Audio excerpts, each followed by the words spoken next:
ይስጥልን እንደምን አላችሁ? ይህ መልካሙ ሚዲያ ነው። የዕለቱን ዜና ይዘንላችሁ መጥተናል። እስከ ፕሮግራማችን ፍጻሜ አብራችሁን ቆዩ። የአማራ ክልል ካቢኔ ከ26 ቢሊዮን ብር በላይ መመዝበሩን የክልሉ ምክር ቤት አስታወቀ።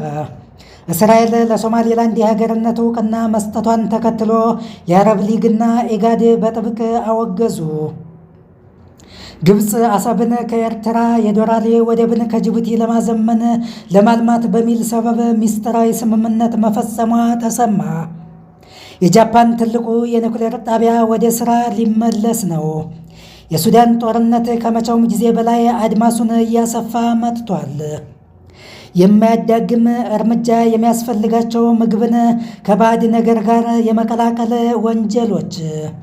አሁን ወደ ዜና ትንታኔያችን እናልፋለን። መልካም ጊዜ።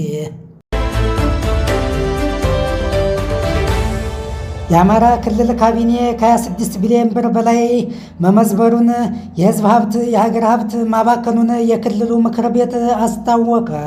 በዶክተር ጥላሁን የሚዘወረው የአማራ ክልል ገንዘብና ኢኮኖሚ ቢሮ የአማራ ብረታብረት ኢንዱስትሪ፣ ህብር ኮንስትራክሽንና ዘመን ኮንስትራክሽን ድርጅቶች መጠነ ሰፊ ዘረፋ፣ ምዝበራ የተካሄደባቸው ስለመሆናቸው ተወስቷል።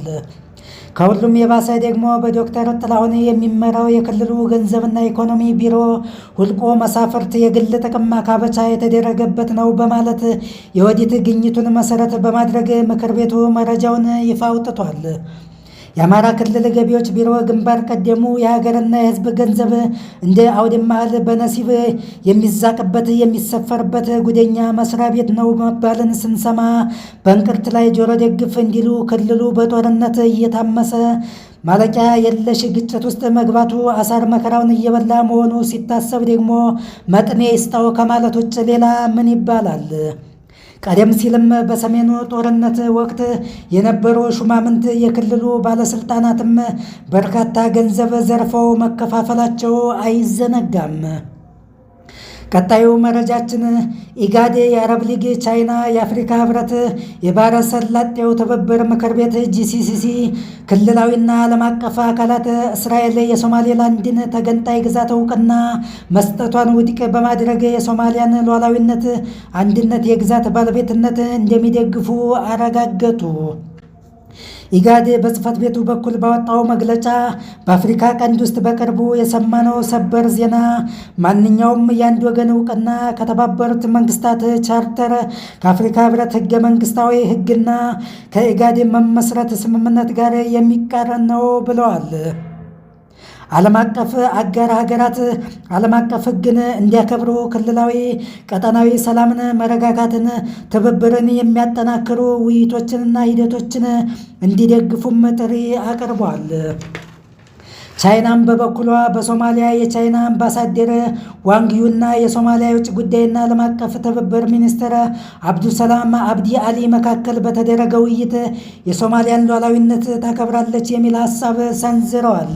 የአረብ ሊግ ዋና ጸሐፊ አህመድ አቡልጌይት እስራኤል ለሶማሌላንድ እውቅና መስጠቷ የአንድን ሀገር ሉዓላዊነት በግልጽ የሚጥስ፣ በሶማሊያ የውስጥ ጉዳዮች ጣልቃ መግባት ቀጠናዊ ሰላምን መበጥበጥ ነው በማለት ጠንካራ መልእክት አስተላልፈዋል።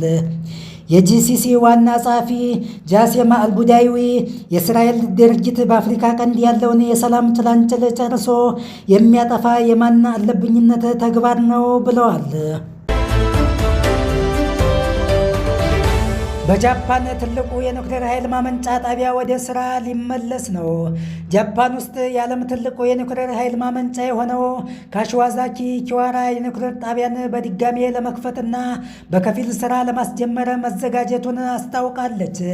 የኒውክሌር ጣቢያው የሚገኝበት የኒጋታ አካባቢ አስተዳደር የኃይል ማመንጫው ካሉት 7 የኃይል ማመንጫዎች መካከል አንዱ ሥራ እንደሚጀምር የሚያስችለውን ውሳኔ አሳልፏል።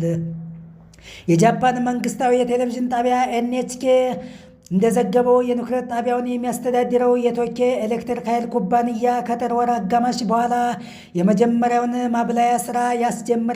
የአንዱ ማብላያ ወደ ስራ መመለስ የቶኪዮ አካባቢን የኤሌክትሪክ አቅርቦት በ2 በመቶ እንደሚያሳድገው የጃፓን የንግድና ኢንዱስትሪ ሚኒስቴር አስታውቋል። ከዚህ በተጨማሪም ከፍተኛ የኃይል ፍጆታ የሚፈልጉት የሰው ሰራሽ አስተውሎት ኤአይ የመረጃ ማዕከላት ግንባታ የጃፓንን የኃይል ፍጆታ ይጨምራሉ ተብሎ ይጠበቃል። ውሳኔውን ተከትሎ የኒውክሌር ጣቢያው የሚገኝበት የኒጋታ አካባቢ ነዋሪዎች ተቃውሟቸውን አሰምተዋል። ነዋሪዎቹ በጣቢያው ላይ አደጋ ቢደርስ የመጀመሪያ ተጎጂዎች እኛ ነን በማለት ውሳኔውን በእጅጉ አውግዘዋል። ባለስልጣናት በበኩላቸው የአካባቢውን ነዋሪዎች መጠበቅ ትኩረት የሚሰጠው ጉዳይ ነው። የቶኪዮ ኤሌክትሪክ ኃይል ኩባንያ ቃል አቀባይ ማሳካቱሉ ታካታ በድጋሜ ሌላ አደጋ እንዳይከሰትና የኒጋታ ነዋሪዎችም ቀደም ሲል ለተከሰተው ችግር እንዳይጋለጡ ለማድረግ ኩባንያው ቁርጠኛ መሆኑን ተናግረዋል።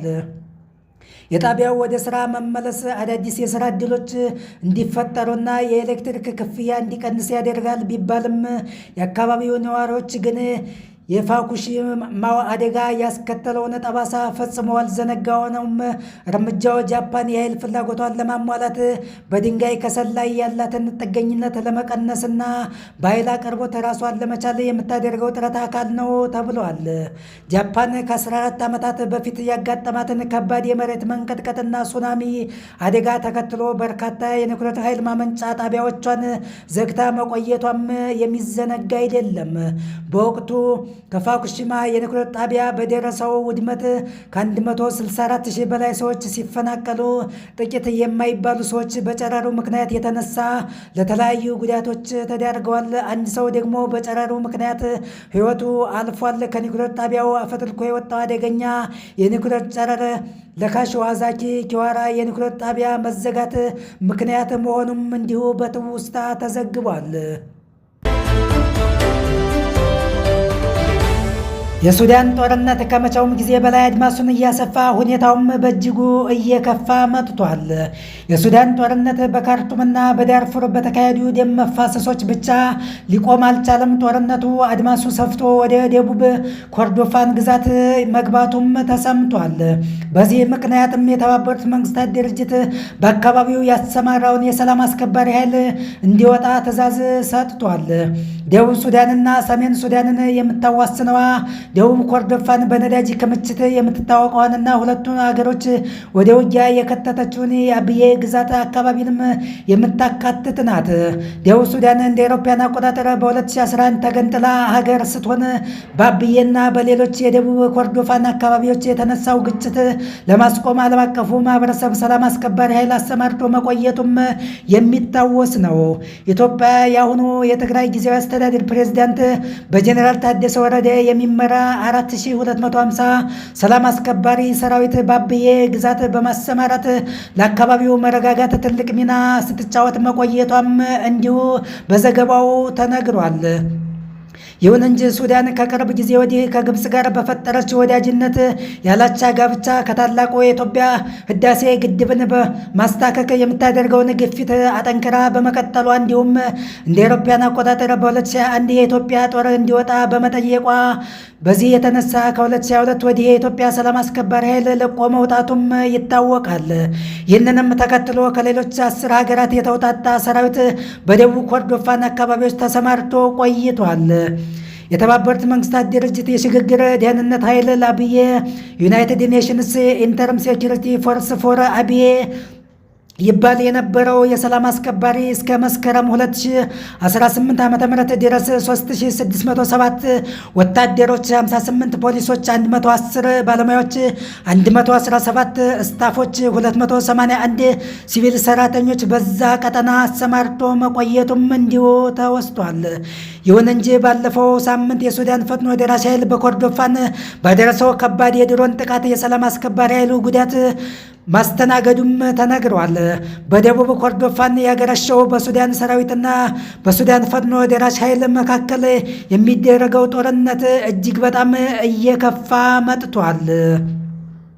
በደቡብ ኮርዶፋን እየተዛመተ ያለው የሱዳን ጦርነት ለተመድ ተልዕኮ መሰናክል ከመሆን በዘለለ አዲስ መልክ የፈጠረ የፖለቲካ ኃይል አሰላለፍ በሱዳን እያመጣ መሆኑ እየተነገረ ይገኛል። እስካሁንም የውጭ ጣልቃ ገብነት ያላጣው የሱዳን ጦርነት ደቡብ ኮርዶፋን ላይ ሲደርስም አዲስ አይነት መልክ ያለው የውጭ ጣልቃ ገብነትን እየጋበዘም እንዲሁ ይገኛል።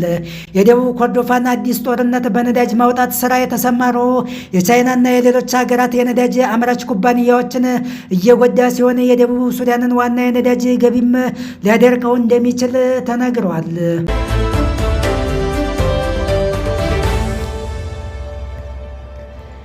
የደቡብ ኮርዶፋን ሰሞነኛ ጦርነት ብዙ አካላትን ያነካካና የሱዳንን ጦርነት ወደ ባሰው ውስብስብ ችግር ውስጥ የሚከት ውጤት እያመጣ መሆኑ በሰፊው እየተዘገበ ነው።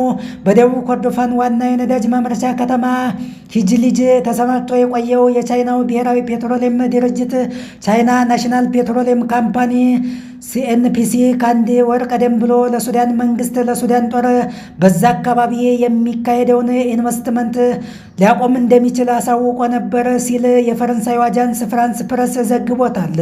ይህ በተነገረ በወሩ ግን የፈጥኖ ደራሽ ኃይሉ በኮርዶፋን የነዳጅ ማምረቻ አውታሮች ላይ ከባድ ጥቃት ከፈተ። ቻይናና በዚያ ቀጠና ከሚመረተው ነዳጅ ዘይት ጥቅም ያላቸው ሀገራትም የሱዳንን ጉዳይ ልዩ ትኩረት እንደሚሰጡት ማስገደዱ እየተነገረ ነው። የደቡብ ኮርዶፋኗ ሂጅሊጅ መጠቃት በዋናነት ደግሞ ደቡብ ሱዳን ላይ ከባድ የህልውና አደጋ መጋረጡ እየተነገረ ነው። ደቡብ ሱዳን 98 በመቶ ገቢዋ ከነዳጅ ዘይት ሽያጭ የሚገኝ ሲሆን የፕሮግረስ ፖሊሲ ጥናት ማዕከል ፕሮግረስ ሴንተር ፎር ፖሊሲስ የተሰኘ ተቋም ያወጣው አዲስ ሪፖርት ሀገሪቱ እንደ አውሮፓውያን አቆጣጠር እስከ መስከረም 2018 ወይም 2025 በነበሩ 10 ወራት ብቻ ከነዳጅ ዘይት 2.5 ቢሊዮን ዶላር ሽያጭ አግኝታለች ይላል። ደቡብ ሱዳን በኮርዶፋን በተስፋፋው ጦርነት የተነሳ ወሳኝ ገቢዋን የማጣት አደጋ ሲደቀንባት የሱዳንን ጦርነት ወደ ጎን ብላ እንደማትቀመጥ ዝም ብላ እንደማታይም ይኸው ሪፖርት ያመለክታል። የማያዳግም እርምጃ የሚያስፈልጋቸው ምግብን ከባዕድ ነገር ጋር የመቀላቀል ከባድ ወንጀል። ከንጉሱ መውደቅ በኋላ ደርግ ወደ ስልጣን ሲመጣ ፈጣሪ የለም እስከሚል የደረሰና ከፈጣሪ ይልቅ የሶሻሊዝም ርዕዮተ ዓለም መሪ የነበሩትን ማርክሲስና ሌኒን መከተል መጀመሩ እምነት ላይ የነበረውን ዋጋ በከፍተኛ ሁኔታ አናግቶታል ይላሉ ብዙ ሊቃውንት ምሁራን።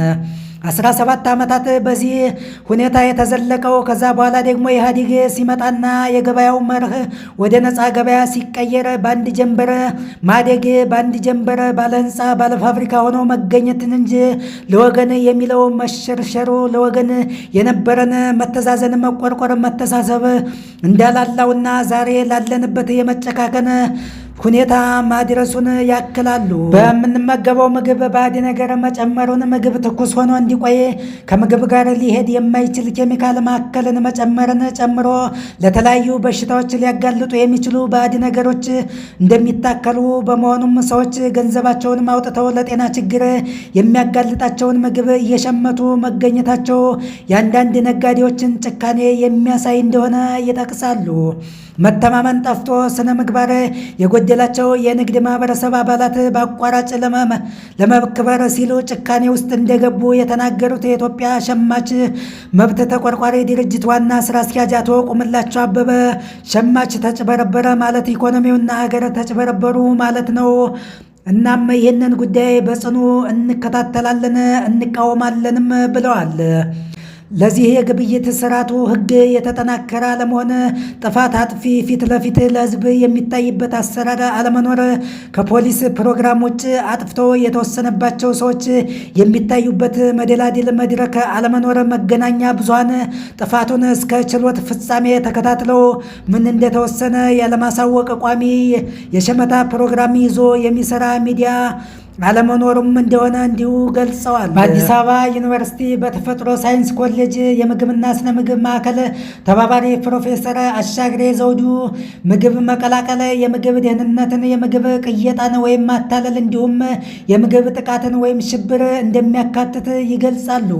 የምግብ ደህንነት ሰዎች ፈቅደውና አስበው የሚያደርጉት ሳይሆን ያልታሰበ የምግብ መበከል ወይም መመረዝ ነው። ይህ ያልታቀደ ያልታሰበና ቁጥጥር ያልተደረገበት ምግብ ተበክሎ ሰዎችን ለምግብ ወለድ በሽታ የሚዳረግ ነው።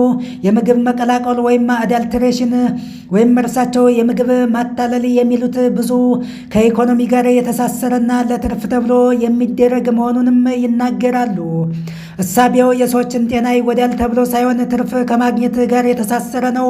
ሸማችን በማጭበርበር ትርፍን ለራስ ኪስ ለማስገባት ከሚደረግ ጥረት ጋር የተያዘ ሲሆን፣ ሶስተኛው የምግብ ጥቃት ሲሆን አገርን ወይም ድርጅትን ለመጉዳት ታስቦና ታቅዶ መርዝ በመጨመር ባዮ ቴሮሪዝም በመፈጸም ሀገራት ለመጉዳትና ምርታቸው መጥፎ ነው ለማስባል የሚደረግ ድርጊት ነው። ይህ ታስቦና ታቅዶ ሰዎችንና ሀገርን ለመጉዳትም የሚደረግ እኩይ ተግባር ነው ይላሉ። እነዚህ ገንዘብ ለማግኘት ታስበው የሚደረጉ ቢሆንም በጤና ላይ የሚያደርሱት ጉዳት ስላለ በወንጀል የሚያስጠይቁ ናቸው።